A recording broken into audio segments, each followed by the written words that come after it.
నమస్తే. నావల్ కాన్సెప్ట్‌కి స్వాగతం. నేను మీ అరణి పాకల్పాటి. పోల్కంపల్లి శాంతాదేవి గారు రచించిన 'మంచు ముత్యం' వింటున్నాం కదా! కామాక్షి, అశ్వత్థ అక్కా, తమ్ముడు. కామాక్షికి ఆడపిల్ల పుడుతుంది. భర్త చూడ్డానికి వస్తూ బస్సు యాక్సిడెంట్‌లో చనిపోవడం, తమ్ముడికి కాలు విరిగిపోవడం, వీటన్నిటికీ పుట్టిన పాప జాతకరీత్యా దోషం అనుకోవడం. శతకోపం మనవడు నందకిషోర్‌కు 16 ఏట ప్రాణగండముందని, నందకిషోర్‌కు, యమునకు చిన్న వయసులోనే పెళ్లి చేయడం, నందకిషోర్ సరిగ్గా చదవక పరీక్ష ఫెయిలవ్వడంతో తండ్రి దెబ్బలాడటం, నందకిషోర్ ఇల్లు వదిలి వెళ్ళిపోవడం జరుగుతుంది. అశ్వత్థను కామాక్షి పెళ్లి చేసుకోమని కోరగా, తన అంగవైకల్యాన్ని చూపిస్తూ అయిష్టతను తెలిపాడు. ఇక్కడి వరకు చూశాం కదా! ఇక కథలోకి వెళ్తే, ఆనాడు అలా మెరుపులా దూసుకుపోయిన కిషోర్‌కి ఊళ్ళో ఎవరింట్లోనూ తలదాచుకునే ఉద్దేశం కలగలేదు. తండ్రి మీద అతడికి చెప్పలేనంత కోపంగా ఉంది. తండ్రి చదువంటూ చిన్నప్పటి నుండి తన ప్రాణాలు తీసేశాడు. అమ్మ ఒళ్ళో హాయిగా పెరగాల్సిన వయసులో అమ్మ నుండి దూరం చేసి హాస్టల్లో వేశాడు. తనకి చదువు అబ్బదని ఎన్నో సంఘటనలు నిరూపించినా, చదవాలి, నా కొడుకు డాక్టర్ అవ్వాలి అని సతాయించాడు. ఇష్టం లేని చదువు రావాలంటే వస్తుందా? పరీక్ష తప్పినంత మాత్రాన చెర్నాకోలు జులిపిస్తూ వస్తాడా నా పైకి? తనింకా చిన్నపిల్లవాడు కాదే ఆయన చేత దెబ్బలు తినడానికి. అసలు కంటికి కనిపించకుండా వెళ్ళిపోవాలి. అప్పుడు అయ్యగారు తీరిగ్గా కూర్చొని గతాన్ని తలుచుకొని పశ్చాత్తాపపడాలి. కనిపించినాడు చెయ్యెత్తి కొట్టకుండా, పల్లెత్తి మాట అనకుండా చెయ్యాలి. అలా జరగాలంటే తను కొన్నాళ్ల పాటు ఊరి సంగతి మర్చిపోయి ఎక్కడైనా ఉండిపోవాలి. కిషోర్ ఈ నిర్ణయానికి రావడంతో అతడి అడుగులు గబగబా బస్టాప్ కాసి నడిచాయి. జేబులో అతడి చేతికి తగులుతున్న రూ. 10 నోట్లు 5 ఉండడం వల్ల అతని నిర్ణయాన్ని మరింత బలం చేకూర్చాయి. సూరమ్మ పెద్దమ్మ రూ. 50 చేబదులు అడిగిందిరా, ఇచ్చిరా అమ్మా కన్నా అంటూ తల్లి పంపించింది. ఆవిడకివ్వడానికి వెళ్తే ఆవిడ పెత్తనాలకి ఎక్కడికో వెళ్ళినట్లు తెలిసి తిరిగి ఇంటికి వచ్చాడు. ఇంట్లో అడుగు పెడుతూనే తండ్రి రౌద్ర స్వరూపంతో దర్శనమిచ్చాడు. హైదరాబాద్ బోర్డున్న బస్సు వచ్చేయడంతో కిషోర్ ఎక్కాడు. బస్సు కదులుతుంటే అతడి మనసులో తండ్రి మీద కసి తీర్చుకుంటున్న ఆనందం ఉత్సాహాన్నిచ్చింది. హైదరాబాదులో రూ. 50 ఖర్చు కావడానికి 2 రోజులు పట్టలేదు. డబ్బు సమస్య వేటాడడం మొదలుపెట్టింది కిషోర్ని. తన వేలికి ఉన్న వజ్రపు పొడి ఉంగరం, మెడలో బంగారు చైను మళ్ళీ ఆశాకిరణాలయ్యాయి. కిషోర్ నగల షాపులోకి నడిచాడు. కస్టమర్స్ ఎవరూ లేరు. షాపు ఓనర్ కాబోలు బాలీస్ నానుకొని సీలింగ్ ఫ్యాన్ కింద సేద తీరుతున్నాడు. కిషోర్ అతడి ముందు నిలబడి ఉంగరం చూపాడు. దాన్ని తాను అమ్మదలుచుకున్నానని చెప్పాడు. సేట్ గారు ఎగాదిగా చూశాడు. మాసిపోయిన గుడ్డల్లో నిర్లక్ష్యమైన చూపులతో ఆ నిలబడడంలోనే ఒక అహం కొట్టొచ్చినట్లుగా అగుపడుతుంది. అతడు సులభంగానే ఒక నిర్ణయానికి వచ్చేశాడు. వీడెవడో దొంగ రాస్కెల్లా ఉన్నట్టున్నాడు అని. ఉంగరం తూచి లెక్క కట్టి రూ. 50 వస్తాయని చెప్పాడు. ఏంటి సేటు రూ. 50 రావడమేమిటి? నేను చిన్నపిల్లాడిని అనుకున్నావా? అది గాజు కాదు, వజ్రపు పొడి. నీ ఇష్టం. ఇంకెక్కడైనా అమ్ముకో. కానీ అది నువ్వు దొంగతనం చేశావనే అంటారు. ఇలా దొంగ సొమ్ము తీసుకొని షాపుల వెంబడి తిరిగావంటే ఎవడో ఒక పుణ్యాత్ముడు నిన్ను పోలీసులకు పట్టించి గాని ఊరుకోడు. ఏం కూసావ్? ఇది దొంగ సొమ్మా? నేను దొంగతనం చేశానా? ఉంగరం చప్పున సేట్ చేతుల నుండి లాక్కొని సేట్ మీదికి ఉరికాడు. షాపులో ఉన్న అతడి అసిస్టెంట్లు అడ్డుకోకపోతే బక్క చిక్కినట్లుగా ఉన్న సేట్ మెడ కోడి మెడ విరిచినట్లుగానే విరిచేవాడు కిషోర్. సేట్ గారు ఒగరుస్తూ, వాడి పెడరెక్కలు విరిచికట్టండ్రా, ఇప్పుడే పోలీసుల్ని పిలిపిస్తాను, మక్కెలిరగదన్నిస్తాను అని అరిచాడు. సేట్ గారిది బక్క చిక్కిన ప్రాణమే గాని అసిస్టెంట్లు మాత్రం దృఢంగా ఉన్నారు. కిషోర్ని చెరో పక్క పట్టి కదలకుండా నిలబెట్టేశారు. ఫోన్ చేయడం పూర్తి చేసి కసిగా అన్నాడు సేట్జీ. దొంగ సొమ్ముతో ఎలా బలిశాడో వెధవ, పోలీసులు వచ్చి ఈ బలుపంతా దింపుతారు. కిషోర్ గుండెల్లో రాయి పడిపోయింది. పోలీసులు వస్తారు, తనను పట్టుకుపోతారు. తను నిర్దోషి అని నిరూపించుకునేలోగానే వాళ్ళు ఒళ్ళు హోనం చేసి వదులుతారు అని. తను ఎవరి అబ్బాయో, ఎందుకు పారిపోయొచ్చాడో అన్నీ చెప్పిస్తారు. ఈ విధంగా తను తండ్రికి చిక్కిపోవడం, ఆయనతో 4 తన్నులు తినడం ఇష్టం లేదు కిషోర్కి. అతడి బుర్ర చురుగ్గా ఆలోచించసాగింది. ఉంగరం తీసుకొని నన్ను విడిచిపెట్టండి సేటు. ఎందుకురా? పోలీసులు వచ్చి మా పీకలు పట్టుకోవడానికా? తప్పించుకు పారిపోయాడని చెప్పండి. ఎలా? మేం వదలమే. కొరికి ఇలా అని పరిగెట్టాడు కిషోర్. బాధతో వాళ్ళ నోళ్లు తెరవడంతో పాటు వాళ్ళ చేతులు పట్టు సడలిపోయాయి. మెరుపులా రోడ్డు మీదకి వచ్చేశాడు కిషోర్. పట్టుకోండి పట్టుకోండి అన్న కేకలు వినిపించాయి. తరుముతున్నారు. కిషోర్ బాణంలా దూసుకుపోసాగాడు. చాలా దూరం వచ్చేశాడు. వెనుక కేకలు వినిపించడం ఎప్పుడో మానేసినా ఇంకా ఎవరో తనని తరుముతున్నట్లుగా పరిగెత్తసాగాడు. గొంతు ఆర్చుకుపోతున్నది. నిన్నంతా తిండి లేదు. రాత్రి ఒళ్ళంతా సలసలా మరుగుతున్నట్లుగా జ్వరం కాచింది. ఇప్పుడు ఈ రన్నింగ్ రేస్ కూడా. ఒక్క క్షణం ఊపిరి పీల్చుకోవడానికి ఆగినా పట్టుబడిపోతానేమోనన్నట్టు పరిగెత్తసాగాడు. కళ్ళు తిరగడం మొదలుపెట్టాయి. కాసేపటికి కళ్ళకేమీ కనిపించడం కూడా మానేశాయి. తను ఎక్కడ పడిపోయింది కూడా అతడికి స్పృహ లేదు. బేబీ, ఇప్పటికే 10 నిమిషాలు లేటమ్మా, త్వరగా బయలుదేరరా. మళ్ళీ మనం భోజనం టైంకి వచ్చేయాలి. డాక్టర్ కృష్ణారావు అరుణోదయ గది ముందు వచ్చి అన్నాడు. అయిపోయింది డాడీ, ఒక్క నిమిషం. ఆ గొంతు వినిపించిన 5 నిమిషాలకు అరుణోదయ గది యువతలకు వచ్చింది. ఆమె వైపు అపరూపంగా చూశాడు కృష్ణారావు. రోజూ లంగా జాకెట్లో ఉండే ఉదయ ఈరోజు వాళ్ళమ్మ చీర కట్టుకుంది. 13 వసంతాలు చూసిన ఆమె శరీరం అప్పుడే విచ్చుకుంటున్న మొగ్గలా, సాగుతున్న లతలా ఉంది. Krishna Rao heart specialist. ఆయనకు వృత్తిలో మంచి పేరుంది. గవర్నమెంట్ జాబు, పెద్దలు సంపాదించిన ఆస్తి కూడా ఉంది. అందమైన భార్య, ముద్దులొలికే పాప ఉన్నది. కృష్ణారావు నిగర్వే కానీ కూతురు విషయంలో మాత్రం కొంచెం గర్వపడుతుంటాడు. ఉదయ అందగత్తి మాత్రమే కాదు, చాలా తెలివైన పిల్ల. చదువులో ఎప్పుడూ ఫస్ట్ ర్యాంకే.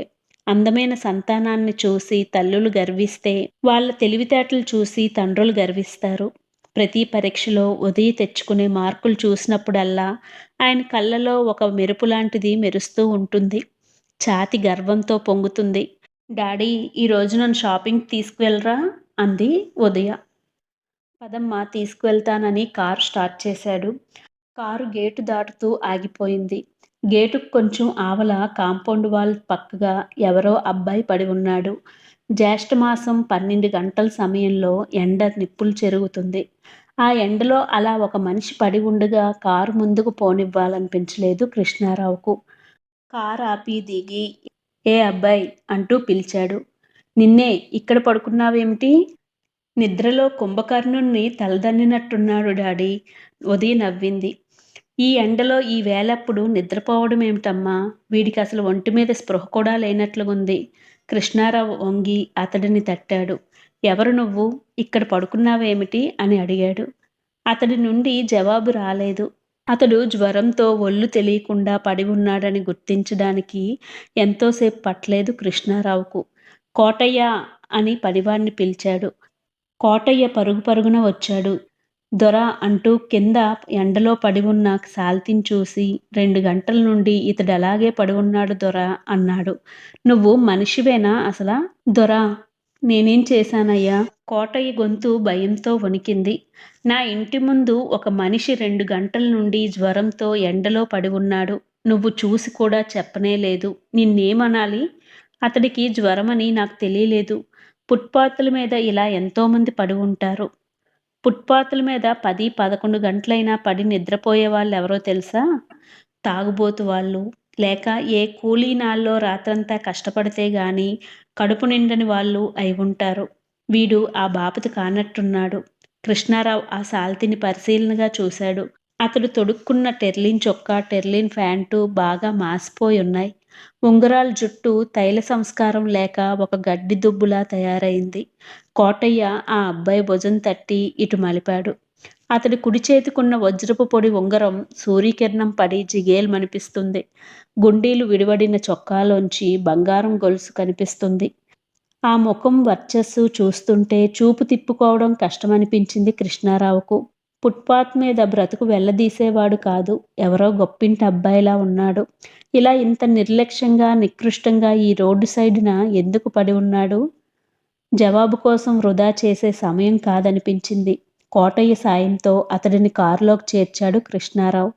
తనని అక్కడే వదిలి కారు వెళ్ళిపోతుంటే, డాడీ, నా షాపింగ్ అంది ఉదయ దిగులుగా. వీలైతే రేపు వెళ్దామమ్మా. కారు కృష్ణారావు పనిచేసే హాస్పిటల్ వైపు దూసుకుపోసాగింది. 2 రోజులు గడిచాయి. కృష్ణారావు భార్య విమల భర్త ఆగమనం కోసం వేచి చూస్తున్నది. భర్తతో కలిసి భోజనం చెయ్యాలన్న ఆమె కోరిక ఇవాళ తీరేటట్లుగా కనపడట్లేదు. ఆమె ఒక మహిళా మండలికి సెక్రటరీ, ఒక క్లబ్‌కు ప్రెసిడెంట్. ఎప్పుడూ ఏవో కార్యక్రమాలతో బయటే గడిపేస్తూ ఉంటుంది. ఎప్పుడో ఇలా కలిసి భోజనం చెయ్యాలన్న కోరిక తీరాలంటే ఎంతో గగనకుసుమం. ఆమె బయట పని కల్పించుకోవడానికి సగం కారణం డాక్టర్ గారే. ఆయన వృత్తికి ఒక సమయపాలన అంటూ ఉండదు. ఆయనతో సరదాగా గడపాలనుకున్న రోజు ఆయనకేదో సీరియస్ కేసు వచ్చి పడుతూ ఉంటుంది. హడావుడిగా వెళ్ళిపోతాడు.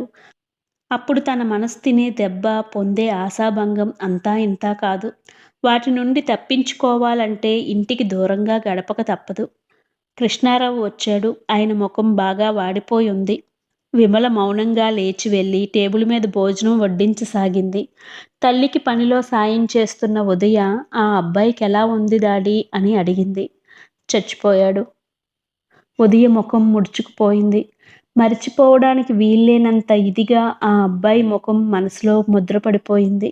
మొన్నట్నుండి ఆ అబ్బాయిని బ్రతికించాలని ఎంతో శ్రమపడ్డాడు తండ్రి.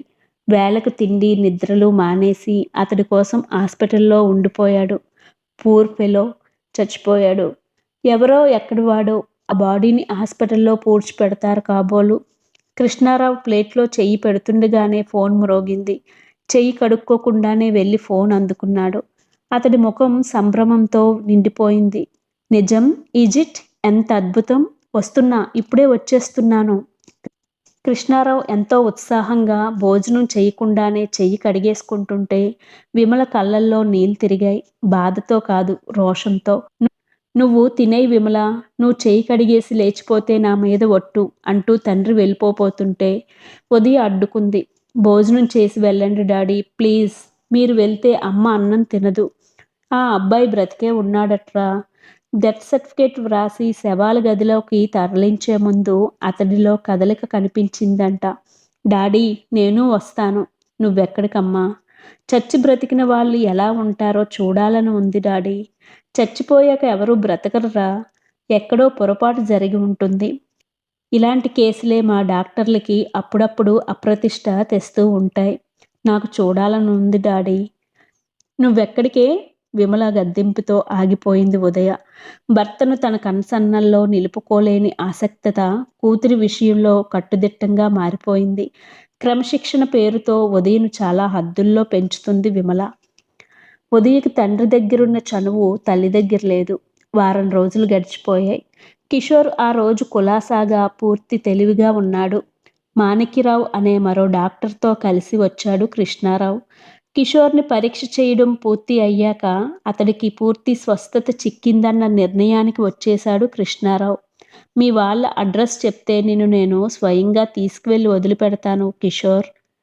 కిషోర్ ముఖం భయంతో, గగురుపాటుతో నిండిపోయింది. అతడి నుండి ఏ జవాబు ఎంతసేపటికి రాకపోవడం చూసి మాణిక్యరావు అందుకున్నాడు. "చూడు బాబు, ఈయన డాక్టర్ కృష్ణారావు. ఎంతో బిజీగా ఉంటారు. నువ్వు జ్వరంతో వాళ్ళ ఇంటి ముందు పడి ఉండడం చూసి దయతో నిన్ను హాస్పిటల్లో చేర్చడమే కాక ఇన్ని రోజులు నిన్ను శ్రద్ధగా బంధువులా చూసుకున్నారు. ఆయన్ని ఇంకా శ్రమ పెట్టడం నీకు ధర్మం కాదు. నీ అడ్రస్ చెప్తే ఆయనే స్వయంగా దిగబెట్టి వస్తానంటున్నారు కదా. నాకు తెలివిలేని స్థితిలో మిమ్మల్ని చాలా శ్రమ పెట్టినట్టున్నాను. Excuse me." అతడి కంఠంలో వినిపించిన సంస్కారానికి, స్పష్టంగా ఉన్న ఇంగ్లీష్ ఉచ్చారణకి నేను పొరబడలేదు. ఇతడెవరో ఉన్నత వంశస్థుడే అనుకున్నాడు కృష్ణారావు. "నీ అడ్రస్ ఇవ్వు కిషోర్." "నన్నెప్పుడు డిశ్చార్జ్ చేస్తారు డాక్టర్ గారు?" "రేపే చేస్తాం కిషోర్." "నా అడ్రస్ అడక్కండి డాక్టర్. నా దారిన నేను వెళ్ళిపోతాను" ప్రార్థనాపూర్వకంగా అన్నాడు కిషోర్.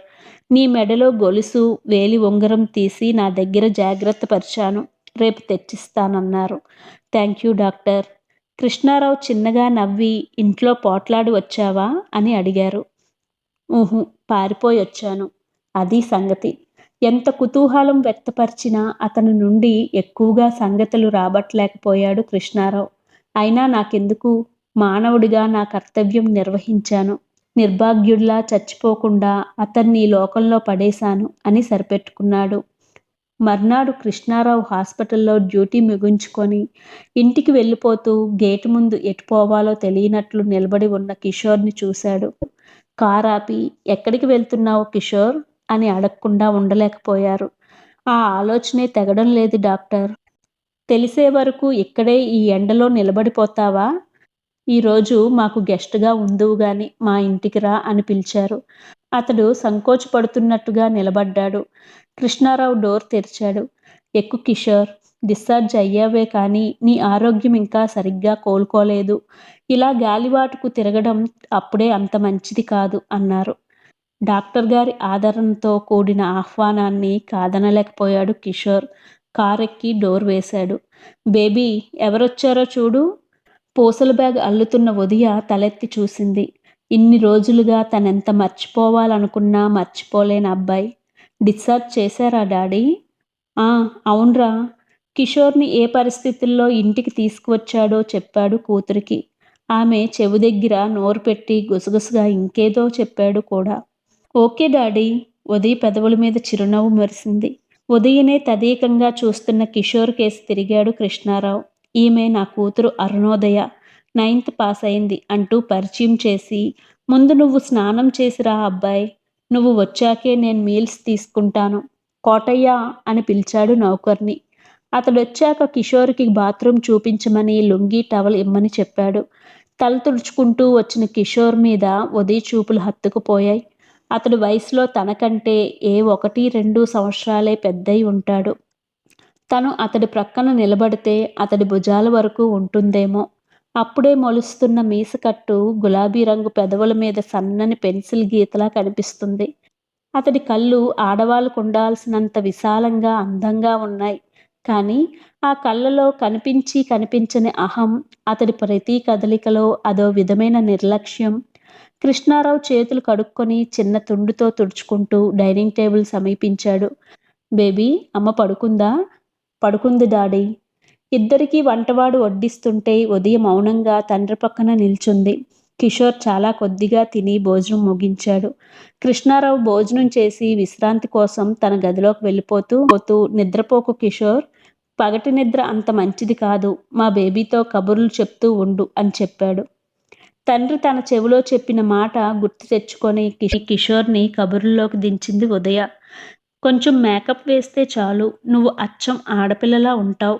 నువ్వు మీ అమ్మ పోలిక అనుకుంటాను. నా అంచనా నిజమా కాదా?" "అవును, అమ్మ పోలికే. డాడీ చెప్పారు నువ్వు ఇంటి నుండి పారిపోయి వచ్చావని. నాన్న మీద అలిగావా, అమ్మ మీద?" జవాబు చెప్పడానికి ఇష్టపడనట్లుగా కిషోర్ ముఖం తిప్పుకున్నాడు. ఉదయ నిరాశపడలేదు. అతడే పరిస్థితుల్లో తమింటి ముందు పడగా చూశారో, తన తండ్రి అతడి కోసం ఎంత శ్రద్ధ వహించాడో ఎన్నో సంగతులు చెప్పింది ఉదయ. ఎలాగైతేనేం అతడి ముభావత్వాన్ని, బెరుకుతనాన్ని పోగొట్టి అతడు ఇంటి నుండి ఎందుకు పారిపోయి వచ్చాడో రాబట్టగలిగింది. కానీ తన ఊరు పేరు చెప్పడానికి మాత్రం ఇష్టపడలేదు కిషోర్. 1 గంటలో మంచి స్నేహితులైపోయారు ఉదయ, కిషోర్లు. కృష్ణారావు నిద్ర ముగించుకొని యువతలకు వచ్చేసరికి ఆ ఇద్దరూ ఎంతో సన్నిహితంగా చిరకాల స్నేహితుల్లా కనిపించారు కబుర్లు చెప్పుకుంటూ. "నీ ఫ్రెండు ఏమంటున్నాడమ్మా?" చిరునవ్వుతో ప్రశ్నించాడు. "కిషోర్ బ్యాడ్మింటన్ బాగా ఆడగలడట నాన్న. అతడికి ఆటలో చాలా ప్రైజులొచ్చాయట. నాకు నేర్పమని అడిగాను, నేర్పుతానన్నాడు" ఉత్సాహంగా చెప్పింది ఉదయ. ఆ రోజు అలా గడిచిపోయింది. ఉదయమే నిద్రలేచి "గుడ్ మార్నింగ్ కిషోర్" అంటూ వచ్చింది ఉదయ. "నేను వెళ్తున్నాను అరుణోదయ." "ఎక్కడికి?" ఉదయ ముఖం ఎలాగో అయిపోయింది. "జవాబు నాకే తెలియదు" మంద్రస్వరాన్న అన్నాడు. "డాక్టర్ గారి ఆదరణ ఒకెత్తైతే నీ స్నేహం ఒకెత్తు.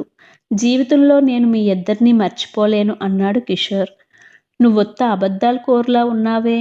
ఉదయ బొంగమూతి పెట్టింది. కిషోర్ అయోమయంగా చూశాడు. "నిన్న నాతో ఏం చెప్పావు?" గుర్తు చేసుకోవడానికి ప్రయత్నించాడు. నిన్న ఉదయ్తో చాలా సంగతులు చెప్పాడు. ఉదయ అడిగేది ఏ సంగతి గురించో అనుకున్నాడు. "నాకు బ్యాడ్మింటన్ నేర్పుతానన్నావుగా?" "ఉంటే తప్పకుండా నేర్పేవాడినే. మరి ఉండడానికి అభ్యంతరం ఏమిటి?" "చూడు కిషోర్, నాతో ఆడే పాడే స్నేహితులెవరూ లేరు. ఈ సెలవులు అయిపోయే వరకు నువ్వు నాకు కంపెనీగా ఉండిపో. ఈలోగా నీకు మీ వాళ్ళ మీద ఏర్పడిన అలక పోయి ఇంటి మీద మనసు మళ్ళొచ్చు. పరాయి ఇంట ఉంటున్నాననే భావం నీకొద్దు. నీకు ప్రాణం పోసిన డాక్టర్ గారి ఇల్లు నీకు పరాయిది అవ్వదు. కిషోర్ ఆలోచనల్లో పడినట్లు కనిపించాడు. ఉదయ మరింత మృదుస్వరంతో అతడితో ఎంతో చనువున్నదానిలా అంది. చక్కగా మీ ఊరికి వెళ్ళిపోతానంటే నేను అడ్డు చెప్పను. ఈ క్షణమే నువ్వు వెళ్ళిపోవడానికి అనుమతి లభిస్తుంది. అలా కాకుండా నువ్వు దారి తెన్ను తెలియకుండా వెళ్ళిపోతానంటే నేను ఒప్పుకోను. కొద్ది రోజులుంటాను ఉదయ. అది నీకు బ్యాడ్మింటన్ నేర్పిస్తానన్న మాట కోసమే సుమా. ఒక ఆడపిల్లకు ఇంత సన్నిహితంగా రావడం కిషోర్కి ఆశ్చర్యంగా ఉంది. ఇలా సన్నిహితంగా రావడంలో గల హాయి అతడికి భయంగానూ కలవరంగానూ కూడా ఉంది. ఉదయ తండ్రి గదిలోకి వెళ్ళి కొద్ది నిమిషాల తర్వాత కొంత డబ్బుతో తిరిగి వచ్చింది. నౌకర్ని వెంటపెట్టుకు వెళ్ళి నువ్వే బూట్లు నెట్టు కావలసినవి తీసుకురా. ఉదయ మూసి ఉన్న గుప్పెటికేసి సంకోచంగా చూసుకోసాగాడు. ఏమిటి కిషోర్? గుప్పెట విప్పి ఉంగరం గొలుసు తీసి చప్పున ఉదయ చేతిలో పెట్టాడు. ఇవి నీ దగ్గరుంచుకొని కొంత డబ్బు ఇవ్వవా? ఎంత వడ్డీ ఇస్తావేంటి? అల్లరిగా నవ్వింది. అడిగినంత. ఉదయ ఉంగరం వేలికి పెట్టుకోబోయింది. ఏ వేలికి పెట్టుకున్నా అది బాగా వదిలైపోసాగింది. కొంచెం దారం ఇవ్వు ఉదయ. ఇది నీ వేలికి పట్టేటట్లుగా చేస్తాను. ఉదయ ఇచ్చిన దారం ఉంగరానికి మందంగా చుట్టి చెయ్యి అందుకొని తనే తొడిగాడు. కిషోర్ ఆ చెయ్యిని చూస్తూ అబ్బా ఎంత నున్నగా ఉన్నాయి నీ వేళ్ళు. ఈ చేతినిలా చూస్తుంటే నాకు ఒక ఇంగ్లీష్ పోయం గుర్తుకు వస్తుంది. కిషోర్ చూపుల్లోని ఆరాధనకు ఉదయ సిగ్గుతో తల వంచుకుంది. సరిగ్గా అదే సమయంలో విమల మెట్ల మీదకి వచ్చింది. ఆ దృశ్యాన్ని చూసిన ఆమెకు ఒళ్ళంతా జర్రెలు పాకినట్లుగా అయిపోయింది. బేబీ దాదాపు రంకెపెట్టినట్లుగా పిలిచింది. కిషోర్ చేతుల నుండి చప్పున తన చేతిని వెనక్కి తీసుకుంది ఉదయ. పిలిచానా? ఇలారా. విమల చకచకా తన గదిలోకి నడిచింది. బెదురు చూపులతో తల్లి గదిలోకి అడుగుపెట్టింది ఉదయ. ఆ అబ్బాయితో ఉంగరం తొడిగించుకునేదాకా వచ్చిందన్నమాట నీ స్నేహం. అలా ఉంగరం తొడిగిన వాళ్ళు తొడిగించుకున్న వాళ్ళు ఏమవుతారో తెలియనంతటి పసిపిల్లవు కాదు. మమ్మీ, నేనంత దూరం ఆలోచించలేదు. ఉదయ కళ్ళలో చప్పున నీళ్లూరాయి. వేలికి ఉన్న ఉంగరం లాగినట్లుగా తీసి చేత పట్టుకొని గబగబా క్రిందకు వచ్చింది. అది కిషోర్ చేతిలో ఉంచి తన గదిలోకి వచ్చి తలుపులు మూసుకొని పక్క మీద కూలిపోయింది.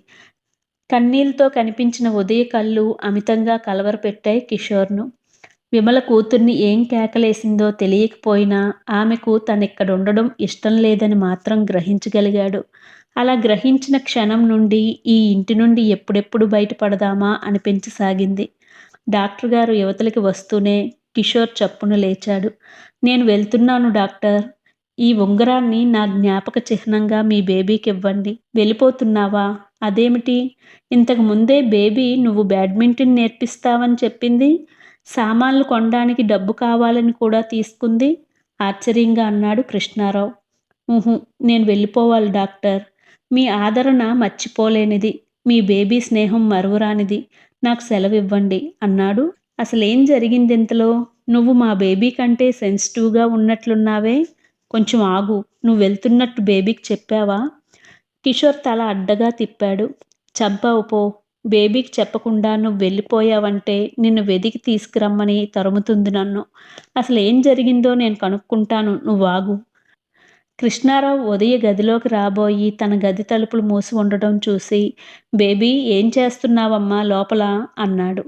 జవాబు రాకపోయేసరికి కిటికీలోంచి లోపలికి చూశాడు. పక్క మీద బోర్లా పడి ఉంది. తన ప్రాణంలో ప్రాణమైన బేబీ ఏడుస్తున్నట్లుగా ఆమె పక్కలెగిరిపడుతున్నాయి. కృష్ణారావు భార్య దగ్గరికి వెళ్ళాడు. నువ్వు బేబీని ఏమైనా అన్నావా? అవును అన్నాను. భర్త కోపంగా ఏదో అనేలోగానే ఎందుకు అనాల్సి వచ్చిందో ఏమందో చెప్పింది విమల. ఎవడో ముక్కు మొహం తెలియని వాడు రోడ్డు పక్కన పడితే ప్రాణదానం చేసి డాక్టర్గా మీ విధిని నిర్వహించారు. అందులో ఆక్షేపించేదేమీ లేదు. అంతటితో అతడిని వదిలేస్తే పేచీ లేకపోయేది. అతడిని ఇంటికి తీసుకువచ్చారు దారిని పోయి కంపలాగా. బేబీ అతడితో అంత చనువుగా ఉండడం నేను సహించను. అసలు ఏ తల్లి సహించదు ఇలాంటివి. సోషల్ వర్కర్‌వి, సొసైటీ లేడీవి, మామూలు స్త్రీలాగానే నీ ఆలోచనలు ఇంత సంకుచితంగా ఉంటాయంటే నీదంతా పైపై పటాలమే అనిపిస్తుంది నాకు. మీరేం నన్ను ఎత్తి పొడవక్కర్లేదు. విమల ఉడికిపోతున్నట్లుగా అంది. సంకుచితమని ఎందుకంటున్నారు? ఆడపిల్లను కన్నతల్లిగా నా బాధ్యత ఇది. బేబీ అంత తెలివిలేనిదంటావా? బేబీ తెలివిలేనిది కాదండి. దాని వయసు తెలివిలేనిది. బేబీ ఏ 20 ఏళ్ల వయసుదో అయితే నేనిలా కసురుకునే అవసరం, హెచ్చరించాల్సిన పని ఉండేది కాదు. తన హద్దులేమిటో, ఆడపిల్ల అంటే ఎలా ఉండాలో అదే తెలుసుకునేది. అది ఎంత పిల్లని ఇప్పట్నుండి ఇలాంటివి ఊహిస్తున్నావు? ఎంత పిల్ల? మొన్న నవంబర్‌కు 13 ఏళ్లు నిండాయి. ఈ వయసుకి నాకు పెళ్లి, శోభనం కూడా అయ్యాయి. ఎవరితో? కృష్ణారావు కొంటిగా అడిగాడు. మగవాళ్ళు ఇలాంటి సువర్ణావకాశాన్ని జారవిడుచుకోలేరు. సందర్భం వస్తే చాలు. చాల్లెండి పరాచికాలు. కోపం తెచ్చుకుంది విమల. ఏటికి కొత్త నీరు వస్తున్న సమయంలోనే కదండీ ఏటి మీద పడవ జాగ్రత్తగా నడపాల్సింది. ఈ వయసులోనే మనం బేబీని జాగ్రత్తగా చూసుకోవాలి. ఆ తర్వాత బేబీకి మన అవసరం లేదు. మంచి చెడుల నిర్ణయం తనే తీసుకోగలదు. కృష్ణారావుకు భార్య మాటలు సబబుగానే తోచాయి. ఆమెతో వాదించడం మానేసి కిషోర్ దగ్గరికొచ్చాడు. కూర్చో కిషోర్. అప్పట్నుండి అలా నిలబడే ఉన్నావా? కిషోర్ ముళ్ళ మీద కూర్చున్నట్లుగా సోఫాలో అంటున్నట్లుగా కూర్చున్నాడు. అవును. నువ్వు వెళ్ళడానికే నిశ్చయించుకున్నావా? కానీ ఎక్కడికి వెళ్ళాలని నీ నిర్ణయం? కిషోర్ చూపులు తిప్పుకున్నాడు. నాన్న మీద కోపం తగ్గలేదా? కృష్ణారావు మందహాసం చేశాడు. చూడు బాబూ, కన్నవాళ్ళు పిల్లల మీద ఎన్నో ఆశలు పెట్టుకోవడం సహజం. అవి పిల్లలు వమ్ము చేసినప్పుడు కన్నవాళ్ళు ఆగ్రహించడం సహజమే. చదువుకోకపోతే పోయిందేమిటన్న ధీమా ఉండొచ్చు గాని నీకు. డబ్బుంది కదా అనుకోవచ్చు. నీకు డబ్బుండడం, మీ నాన్న నిన్ను విద్యాధికుడిని చెయ్యాలనుకోవడం అలా ఉంచితే, మనిషి విజ్ఞానవంతుడు కావడం చాలా అవసరం బాబూ. నువ్వు ఇంటికి తిరిగి వెళ్ళిపో. బాగా చదువుకో. ఆయన తన విద్యుద్ధర్మంగా చెప్పవలసిన హితవులన్నీ చెప్పాడు. కిషోర్ వెళ్ళడానికి లేచాడు. ఇది మీ బేబీకి నా గుర్తుగా అంటూ ఉంగరం ఇవ్వబోయాడు. వద్దు వద్దు. అది బహుమతిగా తీసుకోవడానికి. అది నీ వస్తువే అయినా దాని మీద అధికారం మట్టుకు నీకు లేదు. అది ఏదని మీ నాన్న సంజాయిషీ అడిగినప్పుడు అపరాధివి నువ్వు కాదు, స్వీకరించిన బేబీ అవుతుంది. కిషోర్ ముఖం జేగురు రంగుకు తిరిగింది. నువ్వు ఇంటికి వెళ్ళిపో కిషోర్. ఛార్జీలకి డబ్బులు నేనిస్తాను. నేను ఇంటికి వెళ్ళను డాక్టర్. ఖచ్చితంగా జవాబు చెప్పి ఈ వస్తువును మీ దగ్గరుంచుకొని కొంత డబ్బివ్వండి అని అన్నాడు. నీ మొండితనం వదలవన్నమాట. విరక్తిగా, కొంచెం చికాకుగా చూశాడు. ఆ వస్తువులు దగ్గరుంచుకొని డబ్బివ్వడానికి నేనేమైనా షరాబునా? వస్తాను డాక్టర్. నమస్తే. కిషోర్ గబగబా అంగలు వేస్తూ వెళ్ళిపోయాడు. క్షణక్షణం భయం లేని పిల్లలు తల్లిదండ్రులకి ఎంత వ్యధ మిగులుస్తారో అనుకున్నాడు కృష్ణారావు. కొడుకు కోసం వాళ్ళు ఎంత అల్లాడిపోతున్నారో, ఎంత వెదుగుతున్నారో. ఇంటి నుండి ఏ పరిస్థితుల్లో పారిపోయి వచ్చాడో చెప్పాడు కానీ ఏ ఊరో బయట పెట్టలేదు. అడ్రస్ తెలిస్తే తనెప్పుడో అతడి ఆచూకీ వాళ్ళకు తెలియచేసేవాడు. దాదాపు 1 రోజులు గడిచిపోయాయి. స్మృతిపథంలోంచి ఇంచుమించుగా కిషోర్ చెరిగిపోయిన సమయంలో అతడిని పేపర్ బాయ్గా చూడవలసి వస్తుందనుకోలేదు కృష్ణారావుకు. ఇప్పుడు ఆ ముఖంలో పసిమిఛాయి లేదు. ఆ కోమలత్వం లేదు. ఎండకి కమిలిపోయినట్లుగా కనిపించాడు. మునుపటి కంటే కాస్త చిక్కాడు. ఓ కిషోర్, ఏమిటి అవతారం? బ్రతుకు తెరువు డాక్టర్. ఎందుకొచ్చిన కర్మ? హాయిగా ఇంటికి వెళ్ళిపోకూడదా? కిషోర్ వేదాంతిలా నవ్వాడు కానీ జవాబు చెప్పలేదు. మీ బేబీ బాగుందా? అడిగాడు. బావుంది. నన్ను మర్చిపోయి ఉంటుంది. కిషోర్ వెళ్ళిపోయిన నాటి సంఘటన గుర్తుకు వచ్చింది కృష్ణారావుకు. కిషోర్ వెళ్ళిపోయాడని తెలిసి బేబీ ఒక విధంగా అచేతనురాలైంది. డాడీ, అతడిని ఎందుకు వెళ్ళనిచ్చావు అంటుంటే ఆ పిల్ల గొంతు వణికింది. ఎవరో ఏమిటో మన ఇంట్లో ఎన్నాళ్ళని ఉంచుకుంటాం బేబీ. తనొక విధంగా తప్పు చేసిన వాడిలా నిలబడ్డాడు. తెలుసుకుంటేనే కదా పరిచయం, పెంచుకుంటేనే కదా స్నేహం. తండ్రి నిరుత్తరంగా చూశాడు. వారం రోజులు వాళ్ళమ్మతో మాట్లాడలేదు బేబీ. ఇప్పటికీ ఆ పిల్ల కిషోర్ని మర్చిపోయి ఉండదు. డాక్టర్, మీ బేబీ నన్ను మర్చిపోయి ఉంటుంది కదూ? ఇంచుక ఆతృతతో కూడిన కిషోర్ ప్రశ్న ఉలిక్కిపడేలా చేసింది కృష్ణారావును. ఆయన కిషోర్ ముఖంలోకి పరిశీలనగా చూశాడు. విమల మాటలను తను సంకుచితంగా భావించాడే గాని ఆమె అభిప్రాయంలో ఎంతో నిజం దాగి ఉంది. నదికి కొత్త నీరు వస్తున్నప్పుడే నది మీద పడవ జాగ్రత్తగా నడపాలట. అవును కదూ! ఈ 2 లేత మనసుల్లో ప్రేమలాంటిది ఉదయించలేదు కదా! స్కూల్ తెరిచారు కదా కిషోర్! చదువులో పడిపోయింది బేబీ. చదువులో పడితే తనకి ప్రపంచం గుర్తుండదు. ఫస్ట్ ర్యాంక్ ఎవ్వరికీ పోనివ్వదు. కిషోర్ ముఖంలో ఒక నల్లటి తెర వాలడం గుర్తించాడు. అది గుర్తించినట్లుగా కృష్ణారావు ముఖం తిప్పుకొని కారు పోనిచ్చాడు. కథ కొనసాగుతుంది. మీకు నచ్చినట్లయితే లైక్ చేయండి, షేర్ చేయండి, సబ్స్క్రైబ్ చేయండి.